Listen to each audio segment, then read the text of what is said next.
KD has officially turned down his $31.5 million player option with the Warriors, and now, just days before the start of the NBA free agency, he also sold one of his properties, a sure sign of where he'll land next year.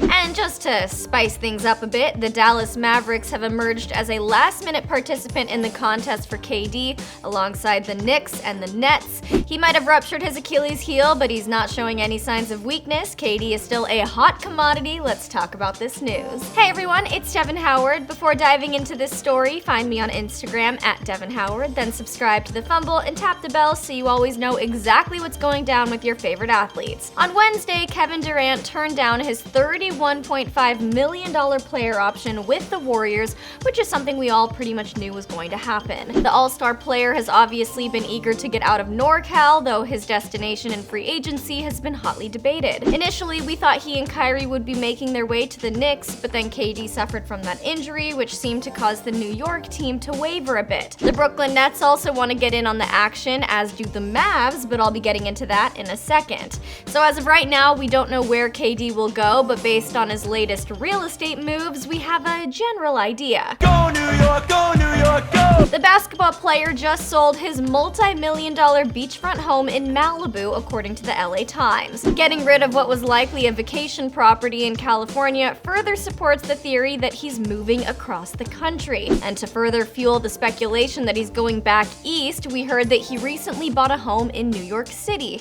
which makes the Nets and the Knicks viable teams for the player. But it's worth noting that KD still owns his condo in Oakland, which means he could be contemplating that Warriors deal he's eligible for, a 5-year contract worth $221 million.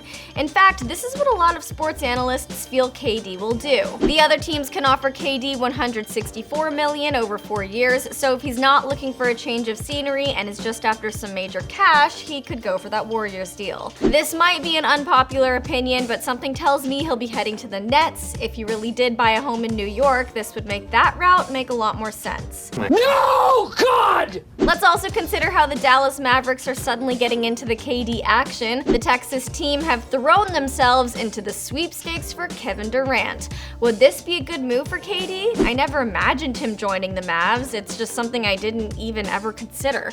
But let's take a look at it, because this could be an interesting move for him. He'd be playing with Kristaps Porzingis and Luka Doncic. Together, they could form a big three. They also have enough cap space to sign him, so this is easily a real possibility. But they also will be having a meeting with Kawhi Leonard. They don't have 2 max slots available, so they'll have to go with just one of the stars. Kawhi has considered taking meetings with the Knicks, Nets, and Sixers, but it seems like he's more interested in staying with the Raptors or heading west to the Clippers. I also told you this morning that LeBron and the Lakers are making a play for Kawhi, so we'll see if that happens. But back to the Mavs. Despite exploring these other players, the team's priority is to re-sign Kristaps.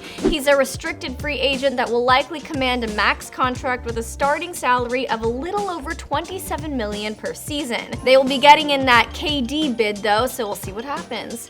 Where do you think KD will end up? Somewhere in New York or with the Warriors? Let me know in the comments. Don't forget to click subscribe and check back in with me here later on The Fumble.